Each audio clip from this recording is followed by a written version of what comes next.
Hiya. Hello, love. Martin ready? Oh, I was just doing his school bag. Oh, I brought these for Arthur. Oh. Something to pass the time. Oh, thanks. I'll take them into him later. You all right, Pauline? I don't know. How could those be Arthur's fingerprints on there? And how could it be his signature? Because I know he didn't do it. Oh, those tests must be wrong. Look, the solicitor's going to double-check it, isn't she? I was so sure that they'd straighten this thing out right away. I know. I don't know how I'm going to tell him. Look, you've got to share your worries with Arthur. Not keep them to yourself, Pauline. I only get to see him for 15 minutes. How can you tell someone everything in a quarter of an hour? First, Pauline, I've been meaning to put round. Fair enough. I just can't believe they're not letting him out on bail. Neither can we. I mean, it's not as if they've got a load of evidence stacked against him, is it? No. Cheers.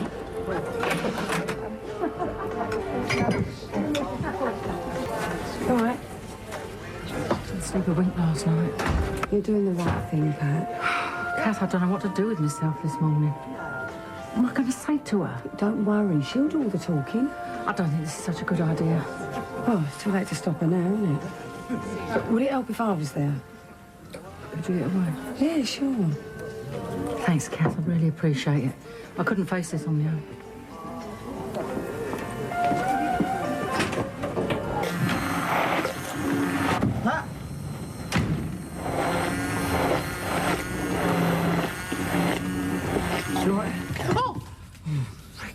Sorry, I didn't mean to creep up on you like that. It's all right, love. I just didn't hear you come in. Actually, I'll just give you the keys back. After all, it's not as if I live here anymore, is it? Don't be daft. This is still your home. Yeah, well, I shouldn't just barge in like that. What are you talking about? It's always nice to see you. Listen, I need a favour. Yeah, anything. I've got some presents here for Bianca, and I want to make them a surprise. Is it all right if I leave them here? Yeah, of course. It's just there's no room to hide anything in the flat. There's no room to swing a cat at the moment. What's that, love? Oh, Tiffany. It just seemed like, I just seem to be in the way these days. Outnumbered, are you? Oh, not half. Well, if it gets too much, you can always move back here. Anyway, hang on to that key, eh? Well, it looks like you're all set for Christmas. Yeah, I'm getting there. Listen, we're eating at 2 o'clock, so don't be late. Ricky, you are coming, aren't you? Ricky, you may not live here, but this is still your home, you know. Well, I just don't discuss it, that's all. Ricky, I have worked so hard to make this Christmas special, and it's very important to me, please. Well, if you want us to, yeah. It wouldn't be the same without you. You're doing my favourite stuff, aren't you? Yeah, of course. We'll be here then. Thanks, love. You off? Yeah. Oh, careful. What you got there, the crown jewels? No, it's one of your dad's plants coming to bloom. Look. Oh, that's beautiful.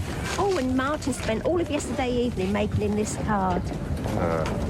That's a work of art, that is. You're going to talk to him about the signatures? We'll have to wait and see how he is first. Anyway, see you later.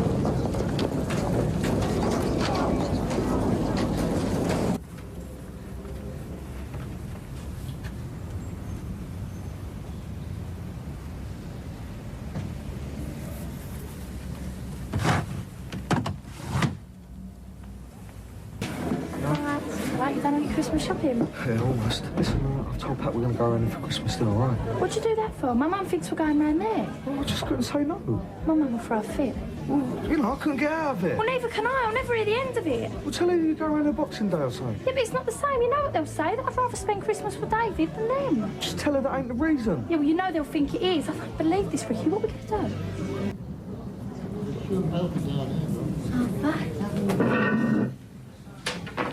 Oh, hello, love. How are you? Fine. I'd have been in sooner, but they wouldn't let me hand in a plant for you. One of your cyclamens had come into bloom. Oh. I've got some books and some other things for you. They'll give them to you later. Don't have to go to any trouble. Nothing's too much trouble for you, Arthur. Ah, no, this is what I'm looking for. Nice, isn't it? Of course, I'd need someone to model it before I buy it. Oh, yeah? Who you buying it for? Well, this girl I'm taking on a really hot date this weekend. Well, what size is she? Oh, your size, funnily enough. Yeah, I hope you're not doing anything on Saturday. Oppositioning me, he is. You better watch yourself with him. What do you mean? He's not very trustworthy. Doesn't think twice about stabbing his friends in the back. It's not very nice. And you're a nice kid. You should know what you're getting involved with. Stay out of it, will you, Mark? Look, I don't know what's going on here. It's all about Steve Elliott looking out for #1, whatever the cost to other people. Look, get real, will you? It wouldn't have made any difference anyway. You try telling my dad that when he's sitting in jail on Christmas Day. Look, I'll catch you later, all right? Yeah, that's right, Steve. You're lucky. You can walk away from it. My dad can't. She's late. She's coming a long way. It looks fine, Pat. Thanks for coming over, Kath. That's the least I could do. Sure Blossom didn't mind being left? No. That's her. I don't know, I get it, eh? No, I better go, No, Kath. no, you sit down. Calm down, eh?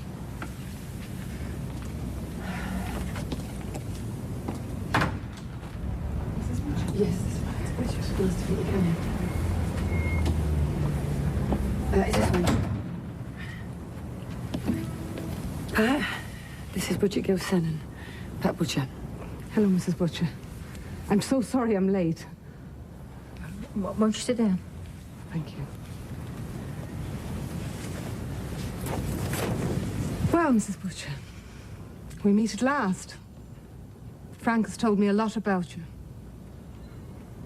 Listen, all I know is Pat will be serving up at 2 on the dot, and if we're not there, it's going to ruin her day. Well, Mum never has dinner on the table before 3, unless if you're lucky. Well, if you go on like this, you'll avoid each other's death by Christmas, and then there won't be a problem, will there? Hang on, there's a way out of this. But we can do both.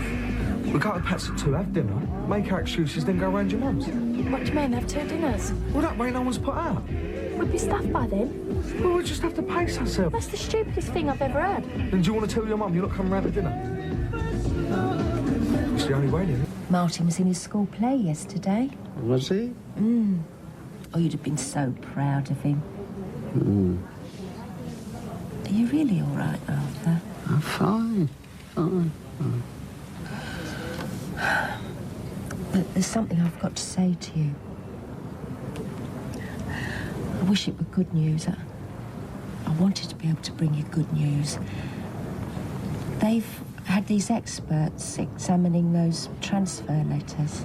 See, I was hoping that that would solve it all and prove that somebody else made them, but they're saying it's your signature on them, Arthur. And the solicitor wanted me to ask, do you remember signing them? I signed lots of things. Can I remember what I signed? It's all right. She just wondered, do you remember signing any transfer letters? I told you I can't remember. All right, Arthur, it doesn't matter. Why does everyone keep saying I took it? No, it does matter. Calm down. Nobody's saying you took it. I didn't take it. I know. I know you didn't. Your husband was picked up by the police a year and a half ago. The police? He was walking down the middle of a busy road, trying to stop cars, saying he had to get back to London. I take it he was drunk? Well, that's what the police assumed. But then they realised that he was very disturbed and he was admitted to the infirmary. What do you mean? Disturbed? Well, he was very withdrawn. He was dirty. His legs were badly ulcerated. We don't know how long he'd been living like that, or how he'd got by. We may never know. Frank always took such pride in himself. For a long time, he didn't even speak or respond. Oh, we didn't know his name. It's been a long haul. How is he now? He's improved enough to come out of hospital. He's living in a bedsit. He's even found work in a warehouse. And just lately he's begun to talk about his past life, which is a very good sign. What does he say? About how much he wants to see you, his daughters, his son. He gets very emotional. Yes, well, he always was an emotional man. He's still very fragile. He's given to mood swings, impulsive behavior. We've been advising him to really weigh the pros and cons before he gets in touch with you. In the end, he agreed it would be best if I wrote to you first. And best for his family. Oh, well, yes, of course. I mean, it has been quite a shock after nothing for 2 years. Yes, I can see that. What exactly does he want from us? He feels very guilty about letting people down. About some terrible accident he can hardly bring himself to talk about.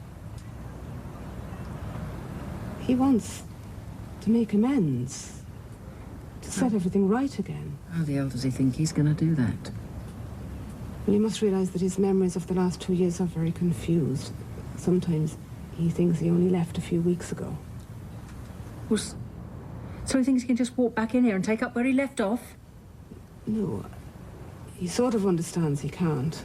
I mean, we've worked very hard with him to get him to accept that.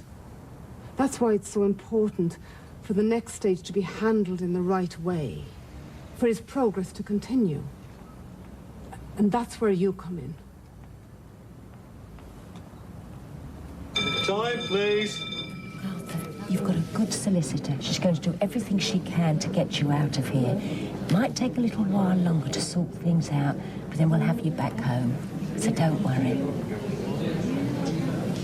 What is it, love? Go on.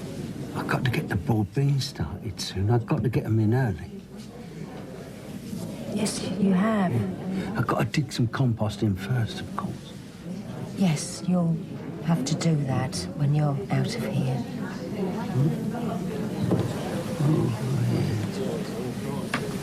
Arthur, you do know... Time, please.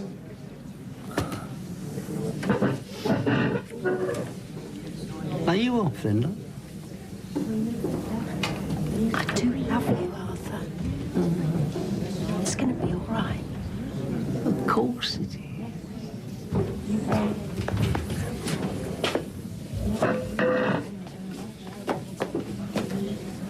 What we'd like to do is to set up a mediated visit.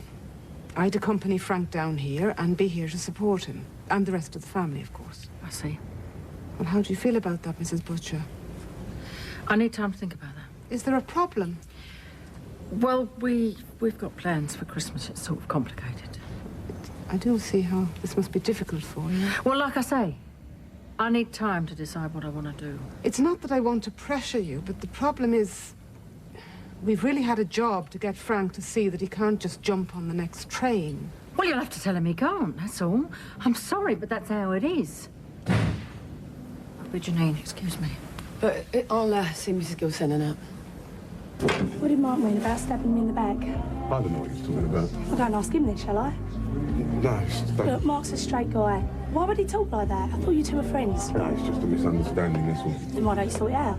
It's not that simple. You haven't been going around saying Mark's dad's guilty, have you? No, of course not. Then what did he mean? Look, there was this card game going on in the cafe, right? Mark won a lot of money. He gave his dad some to go on holiday. So when the police arrested him, one of the things they wanted to know was how he could afford the holiday. So why can't Mark tell him that? Yes, but they need a witness who isn't family. Well, why can't you tell him? Well, I didn't have a gaming license. So? Well, if I backed Mark's story, I'd be shut down. But his dad's in prison for something he didn't do. My evidence won't get him off. You see, this is my livelihood we're talking about here. It's not just me I'm protected, it's the blokes who ran the card games. That's their problem. If they get their hands on me, eh? Oh, you see, I'm caught in the middle here. Oh, yeah, I see. Mark was right. You're not a sort of friend I want to know. Oh, Lydia, wait. Lydia!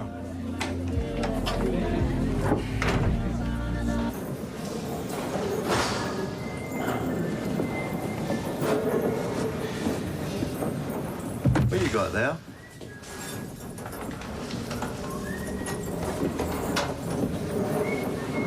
Suit yourself.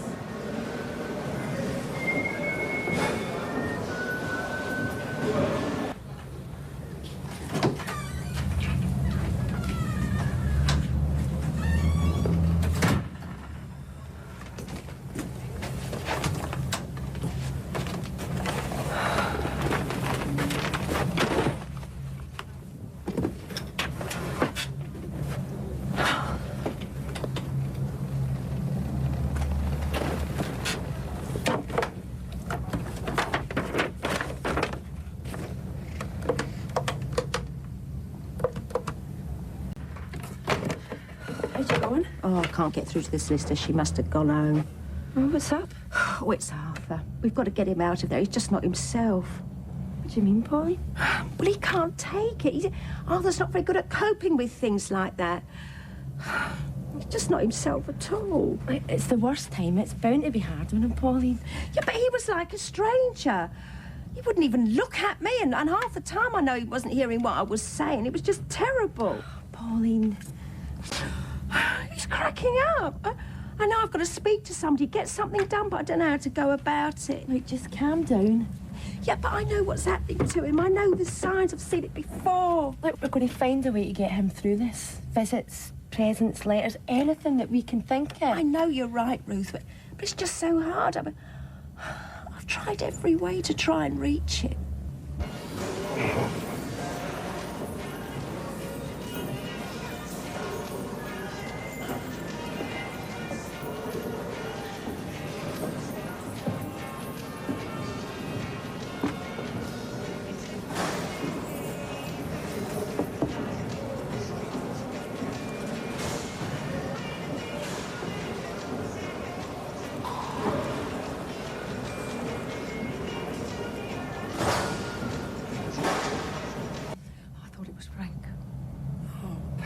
You heard what that woman said? He could turn up any minute. They won't let him. How can they stop him in his state? She said he was better. No!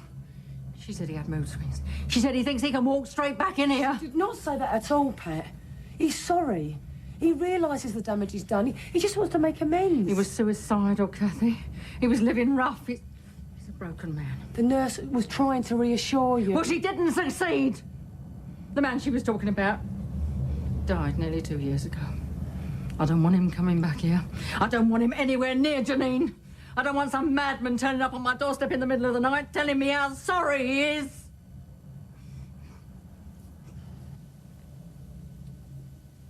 Mum, Yeah? do you ever think... What, love?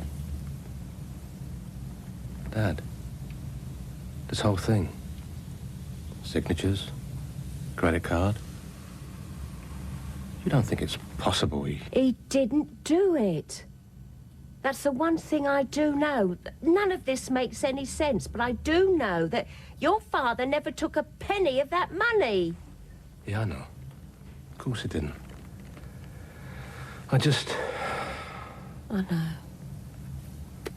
I can't explain any of this, and I can't see where it's going to end, but I do know your father's innocent. But what I don't know is how much more of this he can take.